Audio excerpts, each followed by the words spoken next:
Dr. Doyle, did you want me to start with this, or how did you want to proceed?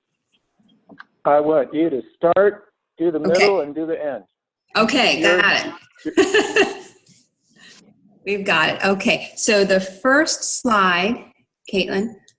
You want me to pull up the PowerPoint first? Yes, yes. Okay, so what this particular echo is about is we were approached back in about 2016 with Bristol Myers Squibb and American Cancer Society to do a pilot project for low-dose CTs. So we were going to start this here in rural Appalachia, and depending on the goal of this was to eventually make this project sustainable throughout the nation. So they started with us, and then they have branched out. So the next slide will and so please forgive me if many of you are already familiar with what this is, but I thought just in case we'll discuss what low-dose CTs are and why they're done. So with a low-dose CT, these scans screen for lung cancer. They help the physician to be able to see such things as a tumor shape, their location and size. One of the major benefits is that it is lower radiation than your diagnostic CT. It obviously is a little more than a regular chest x-ray, but it also is a lot more detailed than a chest x-ray. So if there are nodules of small to large size, they can also be able to see that with more detail. And then if something's needed, then they go forward. Okay, so the next slide, please. Okay, so as far as how the process began, being a pilot project, there was a lot of things having to start from the ground up. So Chaffee, our respiratory therapist and director over the program, we were able to get the eligibility guidelines. And as we go through this discussion, we'll look and see what those are. But we wanted to see how a patient was eligible to even have the testing.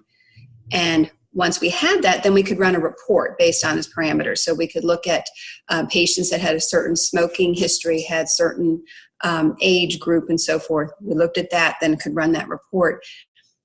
Being that we have numerous sites to work with, we didn't want to all of a sudden start something and then be inundated, putting the cart before the horse kind of terminology. So we just worked with one group of insurance patients. We started with Medicare, work through any glitches that might be, and then eventually go to other insurances, and then all of our sites we could work through. The providers we found were already ordering low-dose CTs, but we needed to do provider staff education to really update them as far as the program guidelines to make sure that everybody was on the same page, how we would be able to be their source or their resource if there were problems, and to know that we were going to actually start helping the referral coordinators to do their, make it a little easier for them, because it was going to be a big undertaking for them as well. So then we started with scheduling. We looked at different patients to see what their history was. The report cannot pull everything you need and tell you, yes, this patient qualifies. So that was where then the phone calls would come in. We would be able to make contact with them. We actually did outreach first. It wasn't just the providers sourcing patients. We did outreach here first once we got our list of patients that might qualify based upon a couple of things, we then started calling. Once we had that discussion with the patient, then our orders were sent to referral coordinators, and they could schedule the low-dose CT. So I'm not sure how many of the folks out there are already doing these or looking at setting up this type of protocol within your organization, but this particular slide will help to kind of simplify it so that you can look at what a patient may have as far as what's maybe in their history section in your EMR, and then determine whether it might be considered screening or diagnostic. So this just gives us some of the requirements for it. So a person, there's a certain age bracket, 55 to 77. We look at their pack years. They have to be more than 30 pack years or more. Things such as cigars, vaping, and juuling, they do not count, or family history of, or being that you're around smokers. Those things actually do not count towards your PAC years and qualification.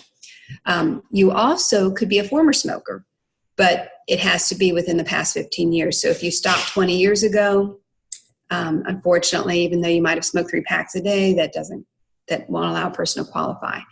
Again, because it's a screening, they need to be asymptomatic. So as it goes on, we'll cover that in the next couple moments here, but the part of it is asymptomatic, that it's a shared decision-making visit. So it's not as if the provider just says, I think you need this, and we're scheduling it.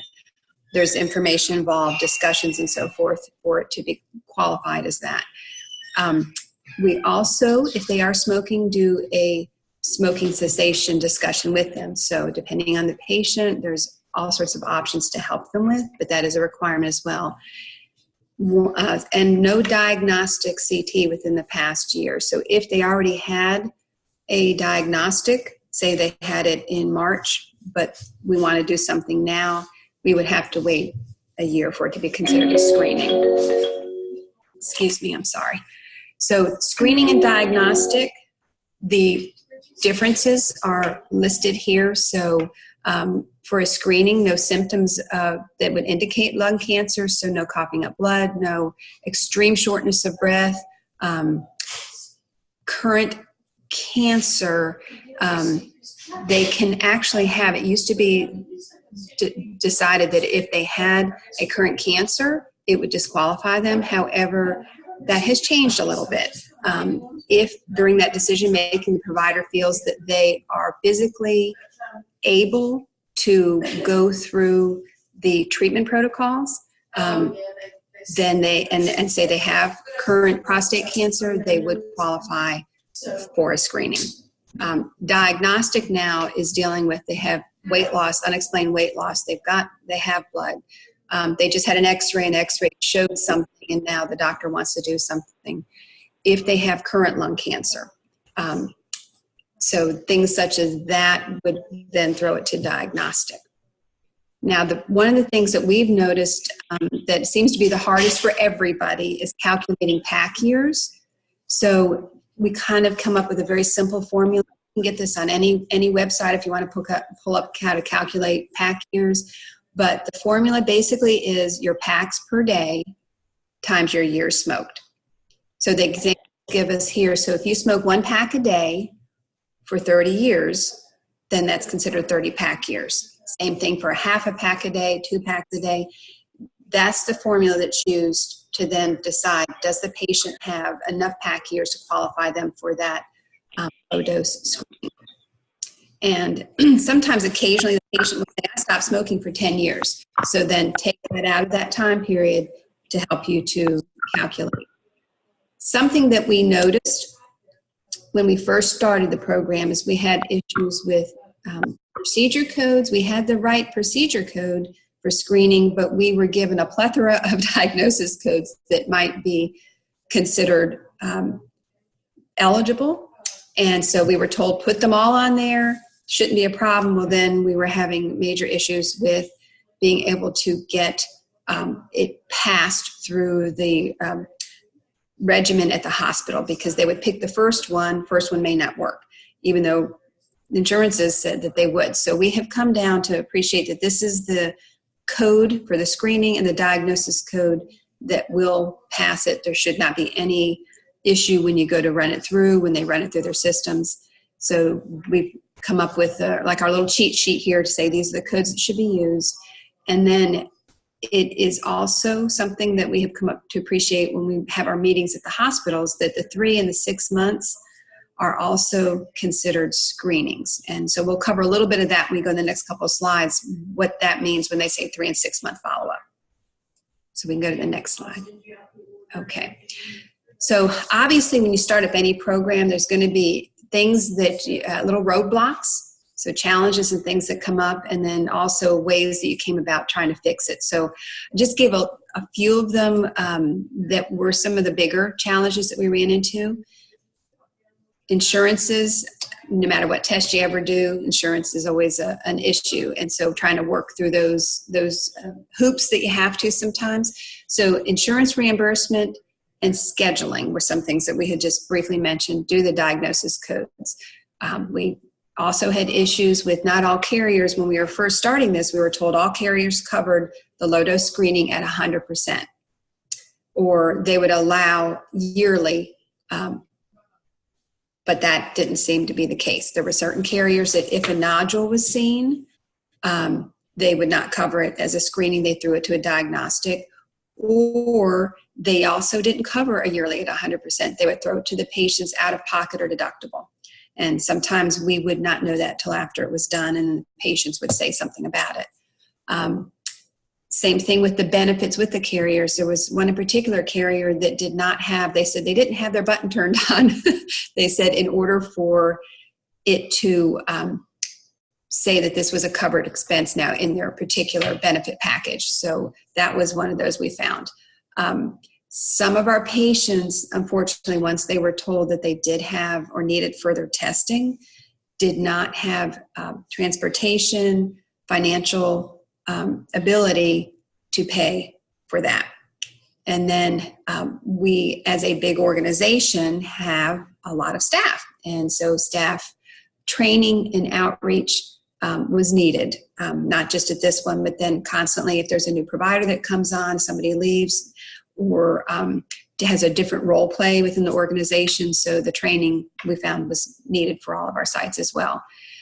So some of the solutions through time have come up with, we have a wonderful collaboration with our local hospital, with CAMC and the American Cancer Society. So we worked with them to be able to isolate what were the correct diagnoses or diagnosis code to use. And when we would get at our quarterly meetings, we would rehash, look to see where reimbursements were. If they weren't, then see what else we would need to do. And actually, that was something that has been a wonderful resource, because at some of our meetings, we would have not just some of the ones that were over the program but at the hospital, but also the scheduling department manager or supervisor, the CT department head. So things such as that were a wonderful resource to be able to work through these and not have it go on for 4 years or 5 years and still not be fixed. One thing we noticed that was really good, when we realized there were problems, then staff would call the insurance carriers to investigate what was going on. So we sometimes would get denial letters, then we could appeal. Providers would do online appeals or phone appeals to try and do this. The carriers, when we called them, then updated their systems, and then they would, pre-certs were redone, tests were performed. And so that proved to be very beneficial, because 2 of those that happened to ended up being lung RAD4s, which was substantial. If they had not allowed them to have it for a year, we were grateful for working through that. A organization that the American Cancer Society linked us with that is very underutilized is called the Patient Advocate Foundation, or PAF. And so we would call them, use them as a they're basically a care coordination type of service. And so between us and our care coordinator, then we were able to get assistance for some of our patients that financially could not take care of treatment for themselves. And then lastly on this, for solutions, we were able to do, and we continue to do that, provider training for any updates, things that we're going through, changes on, like we just mentioned, 3s and 4s that were updated. Now I'll send out emails.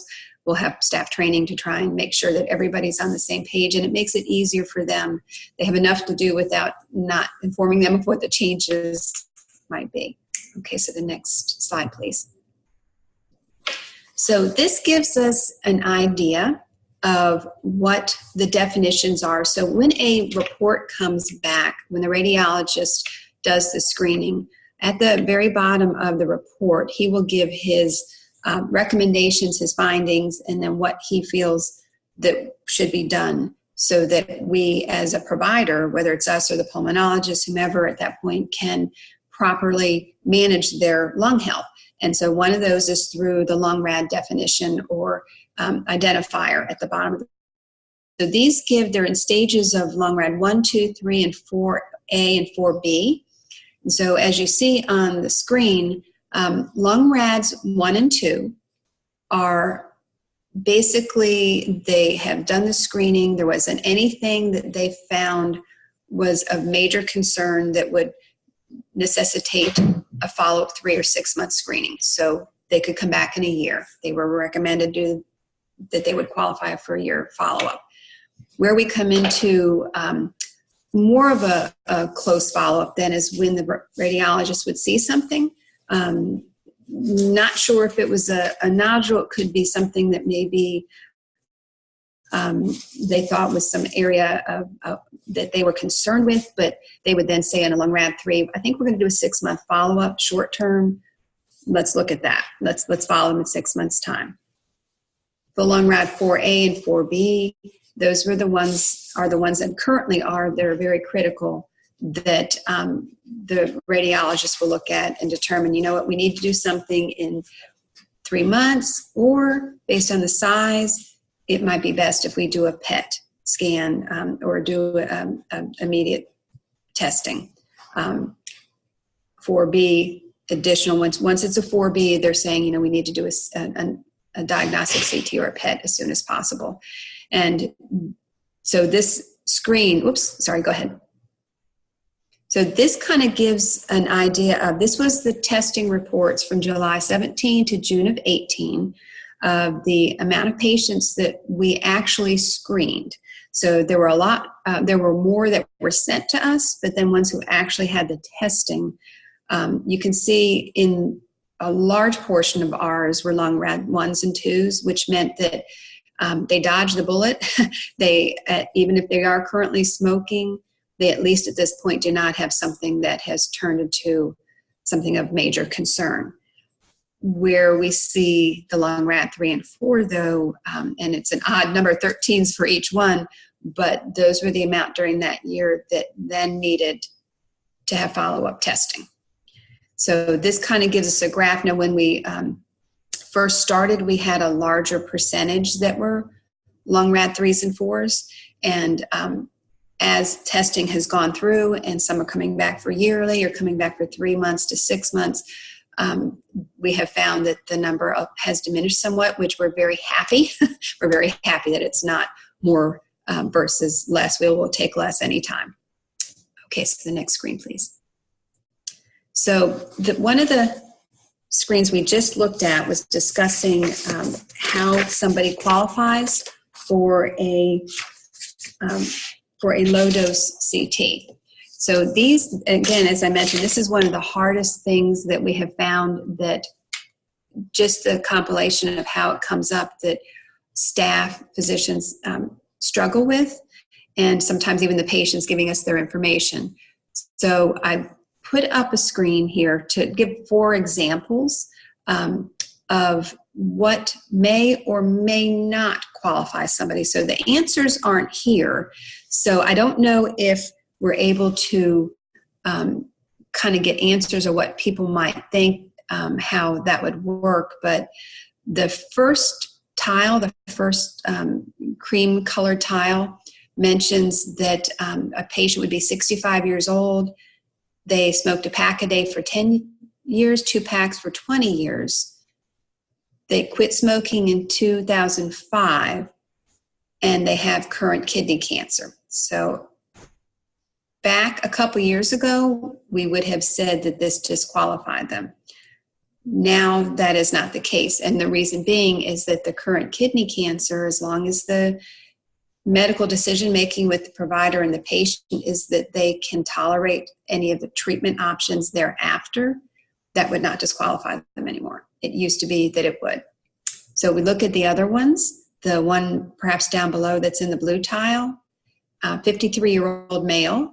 He's a 1 pack a day for 40 years. He's a current smoker and asymptomatic. What would you think in that? Would any of you think that he would or would not qualify based upon that data there?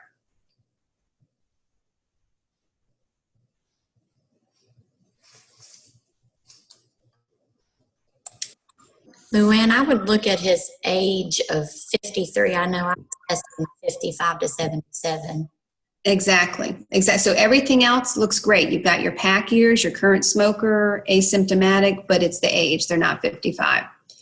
So then if you look at the top tile, the like a salmony orange colored one, so it's a 67-year-old female, 1 pack a day for 30 years. They are a current smoker. They do have blood when they cough it up. So would you think they'd qualify, or what would you think would disqualify if that was the case?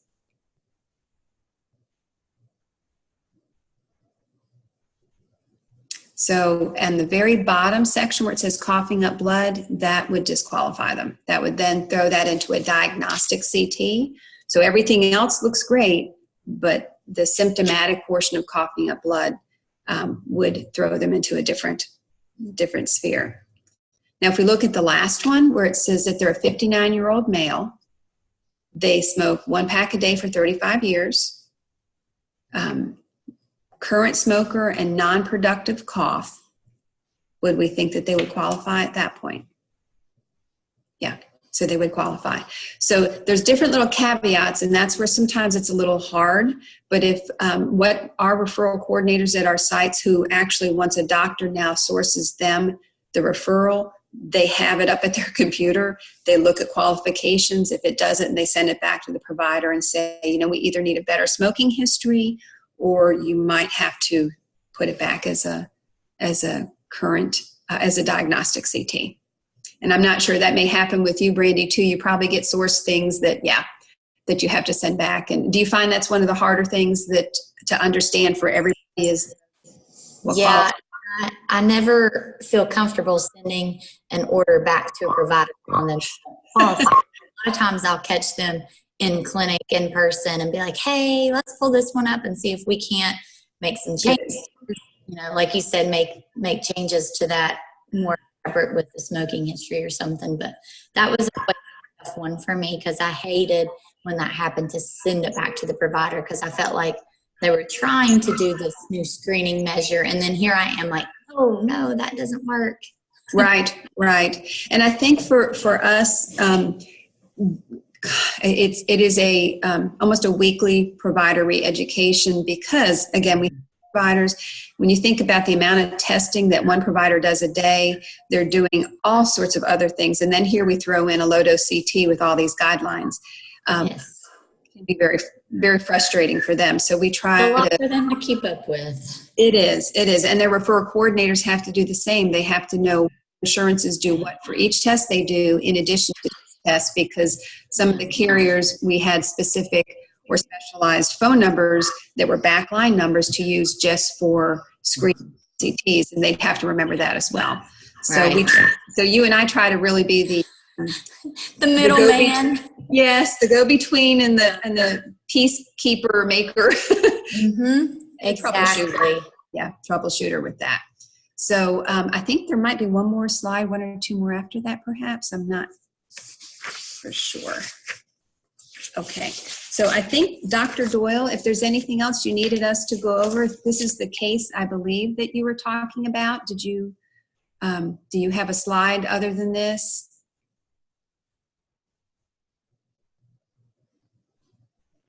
Okay, I had to unmute.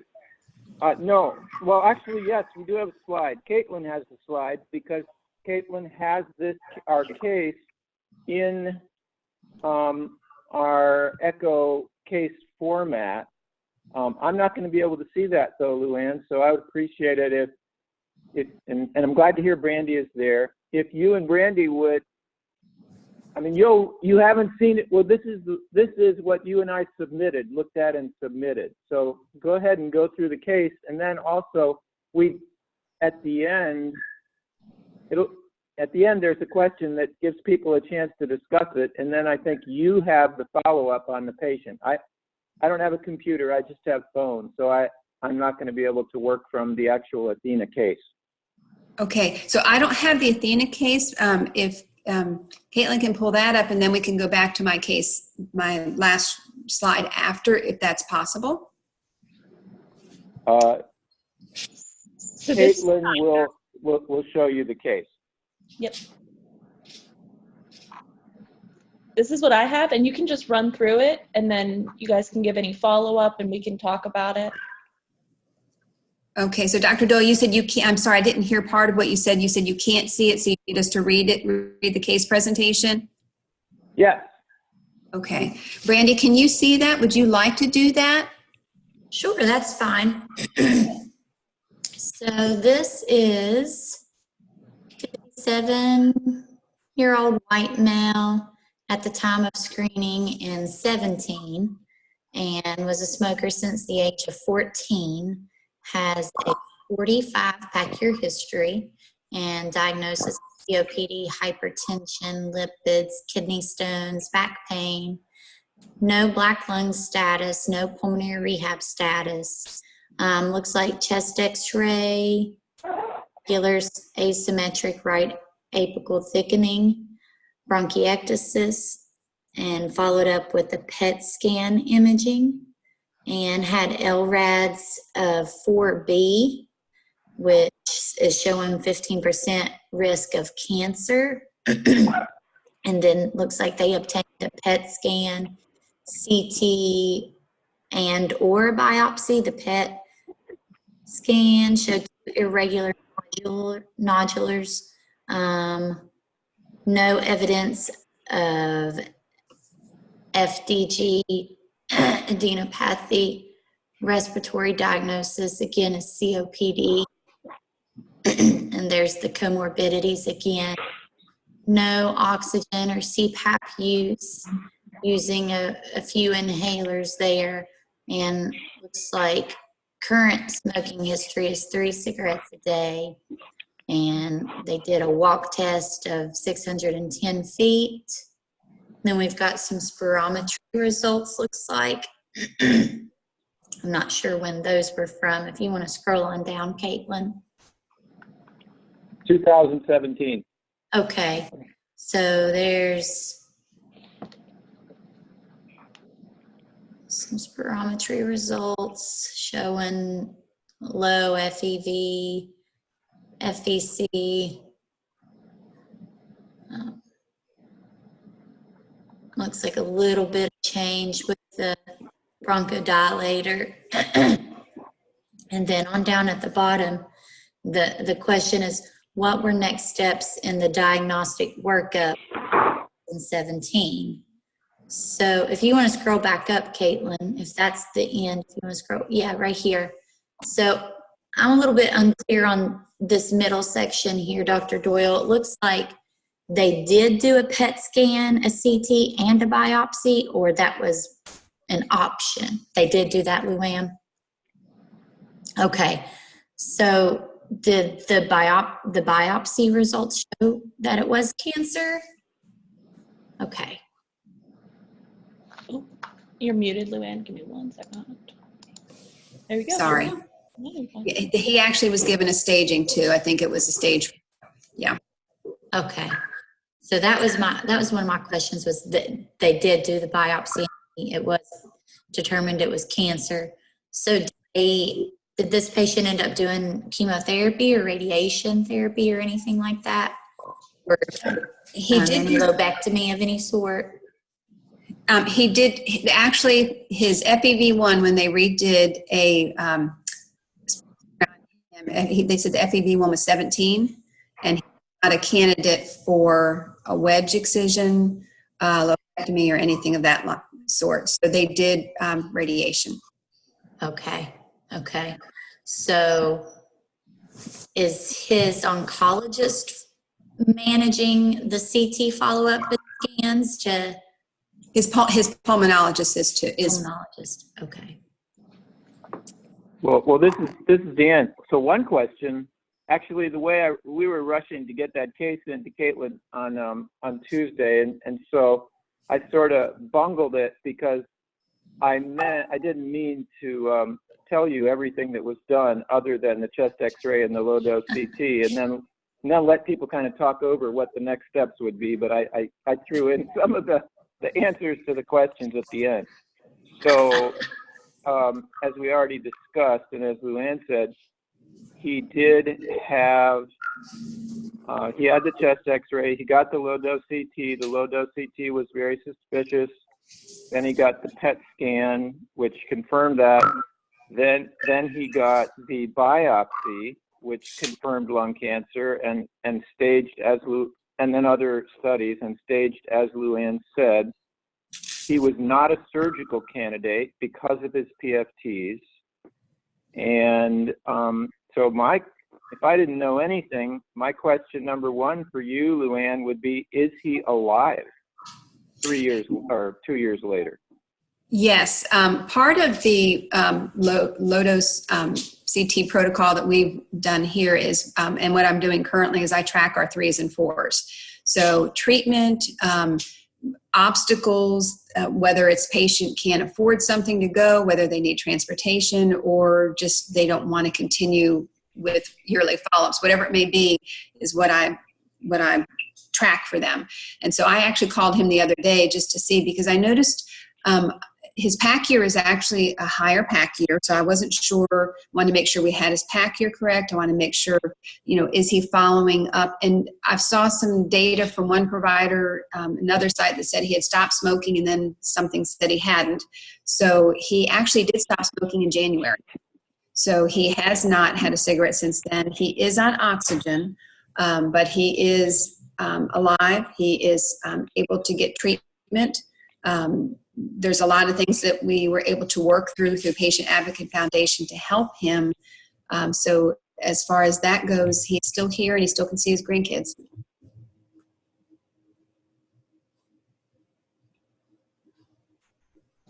Awesome.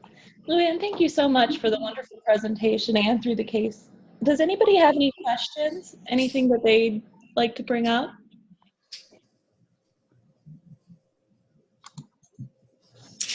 I would like to mention something, if that's okay. So, something that was an amazing opportunity that we were able to attend.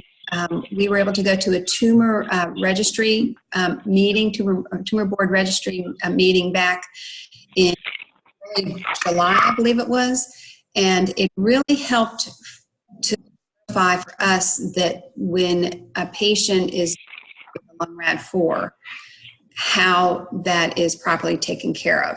So not just that they just automatically say lung RAD4, source to a pulmonologist, or lung RAD4, do PET such and such. They actually meet as a group with pulmonologists, oncologists, the surgeons are all there in they do a didactic, they pull up all the results of the patient, and they talk about, well, you have recommended this, why that, what's the size of such and such, so that it is truly hashed out by the time it gets sourced to somebody for treatment.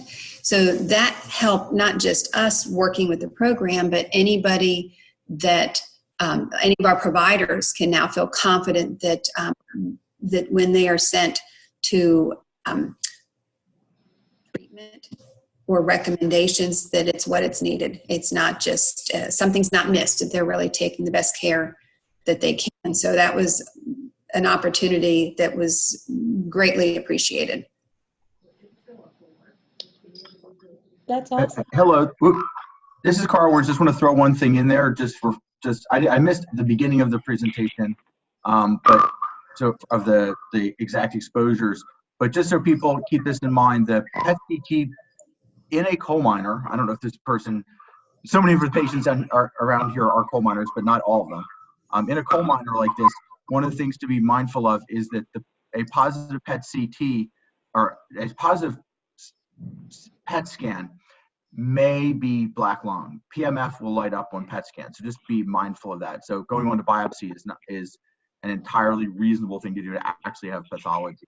But about half of all, according to a study they did up at WVU, I don't know, 4 or 5 years ago, about half of PMF will light up on PET scan, just so you're aware of that.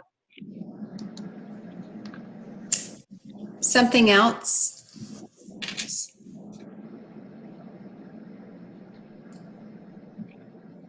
This is Dan. And several people have joined since the beginning, which is great. Brandy and now Carl. I'm curious, Caitlin, if we have any other people who joined. We did. We have Johnny on the call, and we had a couple other people, but they have since jumped off. We also have Eric Stockton. Great, great. So, I know Allison. I think Allison is out for a happy reason. But so I don't think we have any pulmonologists with us. Carl, you're the closest, unless one of your other hub people joins. Hey, Steve Hopkins here also. Awesome. Thank Great. you. So I have two questions about this case. One of them is, what would have been the prognosis for this patient without treatment? I read a statistic this weekend that it's pretty, to me, pretty based on pretty solid epidemiology, that 78,000 people die each year because they don't have health insurance in the U.S. So I'm curious, what would have been the prognosis for this patient without treatment? And then I have a harder question. I don't expect anybody to have at their fingertips, and that is, what for LDCT, for low-dose CT scanning, if you think of it as a kind of like a treatment instead of a test, what's the number needed to treat? In other words, how many people do you have to screen with low-dose CT to find one person who has treatable lung cancer? So I'm throwing those to the experts, either for now or for the next time. Sure if I'm muted or not. We can hear you. Okay. So I'm on the phone also, so I didn't quite hear what the stage on this case was when they figured it out. That's the key to the whole, what would the outcome be? Stage 4. So this probably didn't change much in terms of the outcome of this patient. Stage 4 has got a relatively terrible outcome. Radiation probably doesn't add much. You know, maybe you're talking a couple weeks to a month. And so the goal of this is really to catch them early. If you catch a stage 4, it probably didn't change much of anything in the long-term outcome. I mean, I think the data on this has always been you're operating at the margins for positive outcomes for low-dose CT. I set up a program 8-10 years ago, and we looked at our first 100 patients, and our best outcome issue actually was not related to lung disease, but we caught of aortic aneurysms and other issues unrelated Secondary. to lung cancer that actually had outcome improvements and actually financial benefit for the institution. So if you've kind of got to look at those other outcomes to really see a positive benefit in general. I don't know if that helps, but without seeing the rest of the data, it's hard to see much of how that patient would have done. Yeah, hi, this is Carl. I'm going to answer one of his other questions, which is not, I'm not going to talk about the outcomes because I don't know. And I just looked up the number needed to treat. I just did a quick Google search, not the best source of information, based on one study from 2011. And they had it at 217 was the number needed to treat to prevent a death. And that sounds about right.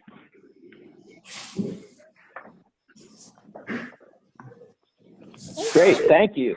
And Dr. Hoffman, so then, considering what his prognosis was two and a half years ago with a diagnosis of stage 4, is his survival a miracle or a fluke or what? I think it's within, again, it depends a little bit on the details, but I don't think it's a miracle. I think we quote terrible numbers for stage 4, 6 to 8, maybe 10 months being medium survival, but that's the middle, right? So you're going to have people on either side, and it kind of depends on what got you to stage 4, how you got there. And 4A versus 4B now splits things up even further in terms of survival. So there's details in there. He's at the outer edge of the stage 4 survival, but it's not unheard of by any stretch. Thank you.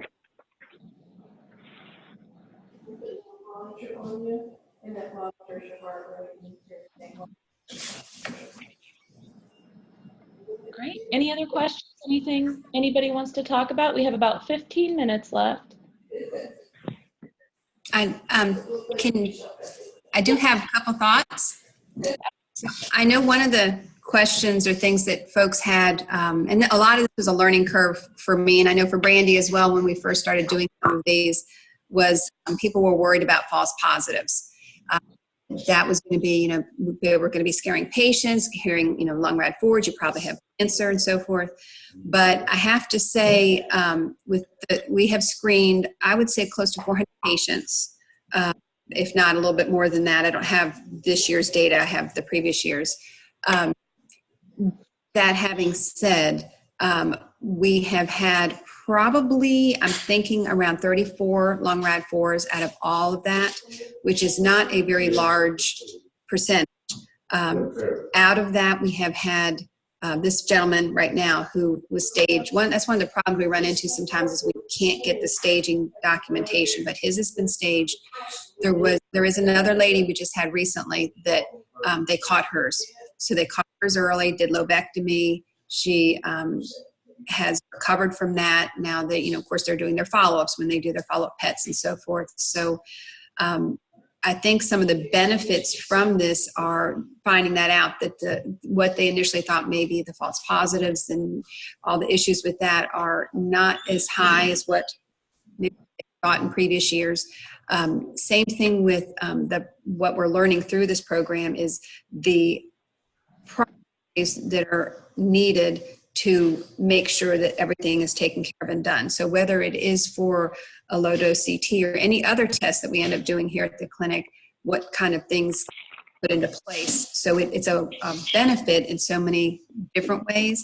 And then we have you do work closely with your local hospital, whether it's with their billing department to talk through things, or they're ones that are over the safety departments or even higher ups within the hospital. We have an amazing relationship with our local pulmonologists. So as far as getting the records now where we didn't a couple years ago, we are getting those. So we've worked through those things. So same thing with being able to patients that maybe go to the hospital, find out they have a lung rad 4, don't have a follow-up pulmonologist. The hospital takes it and runs with it. It's called a lung nodule team that they then review it, and it gets sourced to a pulmonologist so that care is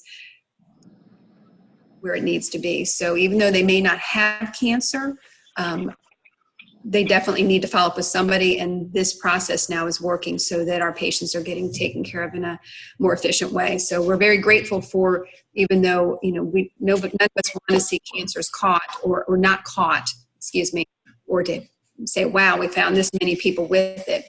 We're grateful that we don't have more sick people with some of the follow-up care that's necessary, but at the same time, if we do, we're able to help them. So there's a lot of things now, being that we are a rural community, that sometimes we don't always have the networking that some of the bigger mega centers have.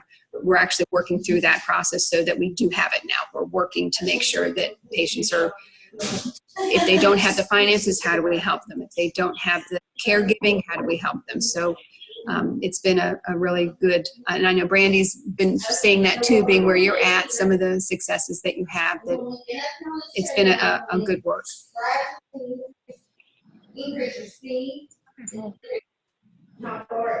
Caitlin, you want to ask people to mute? That's actually behind Luann. So. Oh, are you sitting at your desk, Luann, or where are you? Yeah, I'm at my desk. I'm sorry. It's a busy day. Okay. Go for it, Dr. Doyle. Okay, 2 quick things. One, because of because we all kind of started as pulmonary rehab centers, as the Grace Ann Dorney Pulmonary Rehab Centers, I kind of keep score.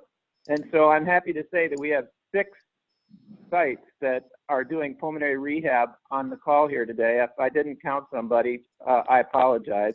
So that to me is good news. And then the other thing is last month, Sam Giordano told us about a webinar, a national webinar coming up on availability of oxygen in all its varieties. And I don't know if anybody attended that, but I'm hoping you did, Sam. And if you could give a quick update on how that went and whether you see hope of progress. Because one thing for us, liquid oxygen in Southern West Virginia is almost totally unavailable. And that's, I know, one of the issues you were addressing. So if you're still there and have an update, it would be great. And also, I'm curious if anybody else got to attend. I didn't. Thanks, Dan. Yes, I am still here. We did have the webinar on October 16th, and it is archived on the USCOPD Coalition website, which is uscopdcoalition.org.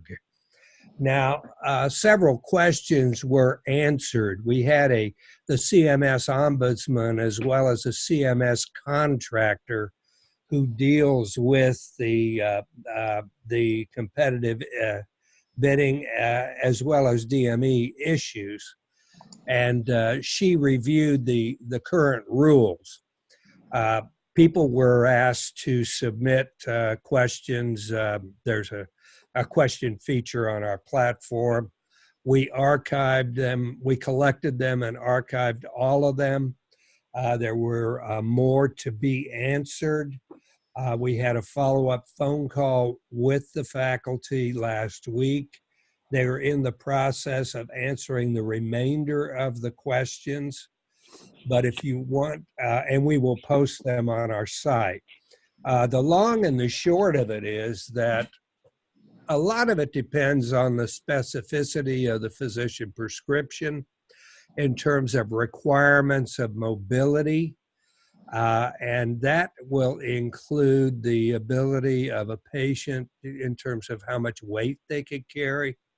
I saw a photo that was sent to me over the weekend of a 5 foot tall female who weighed 100 pounds, who had an E-cylinder and was told by a DME to strap it to her back for mobility.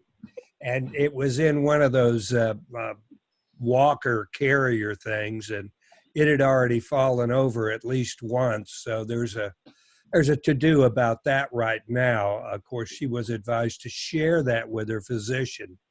The prime issue is modality neutral.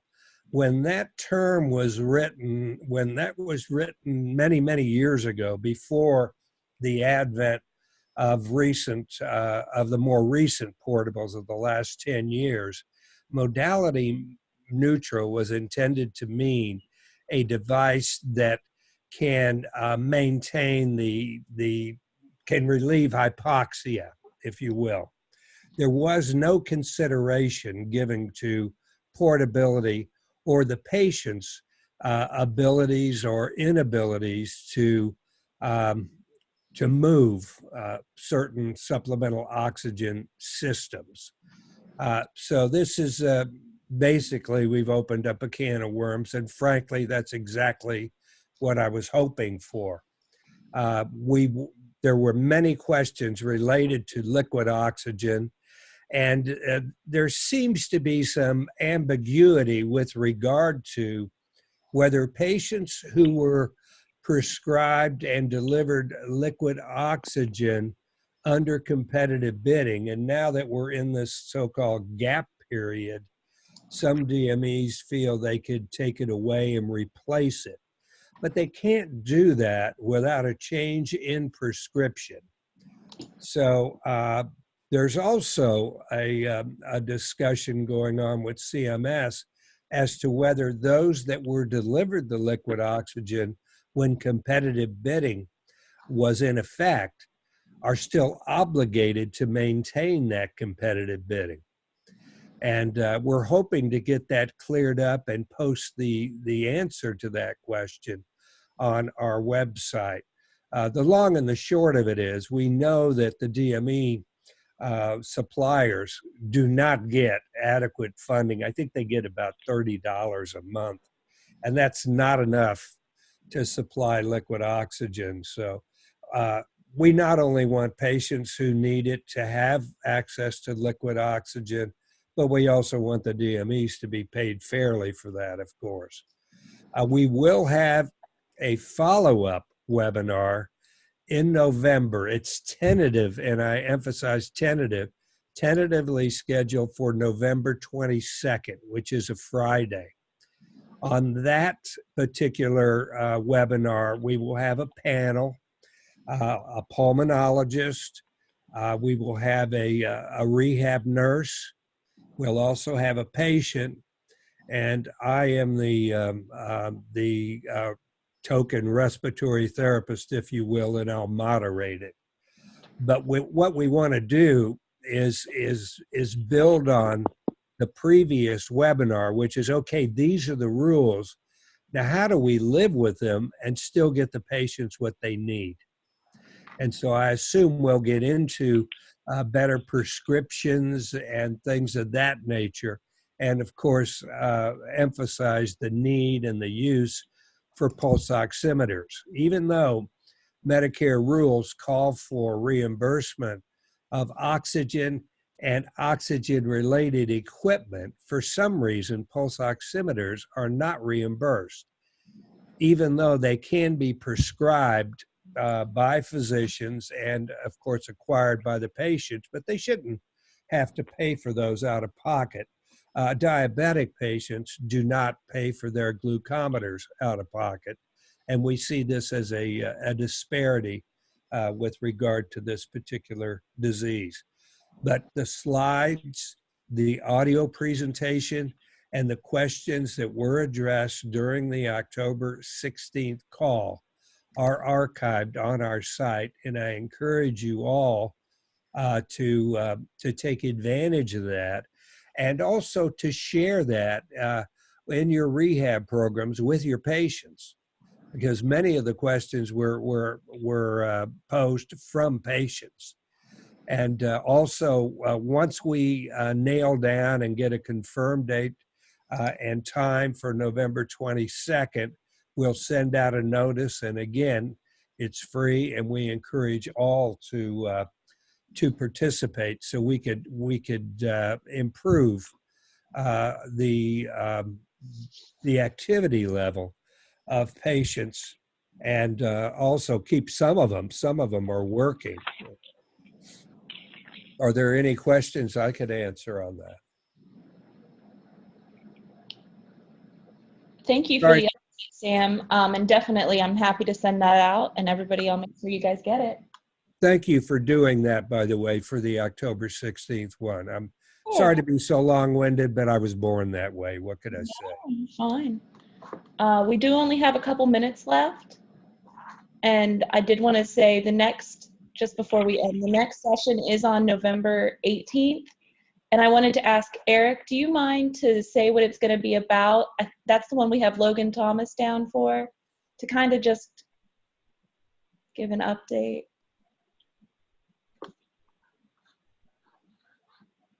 Hold on one second. Unmute. There we go. Yes, I'm not sure exactly what Logan's worked out, but I had suggested that he might do a presentation about some of the data that was compiled in the big Health in Appalachia project that the Appalachian Regional Commission and Robert Wood Johnson did a few years ago. So there's county level data there for all of Appalachia, including COPD mortality rates and overlaid with socioeconomic factors and other health conditions.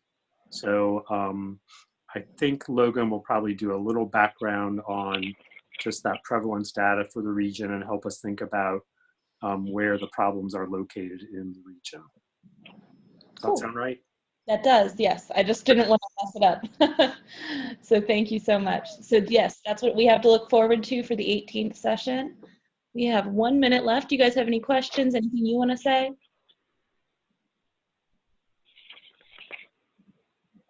Wonderful. Thank you again, Luann and Brandy. Thank you for helping and everything. Everybody have a wonderful week. Stay warm. Thank you. Bye.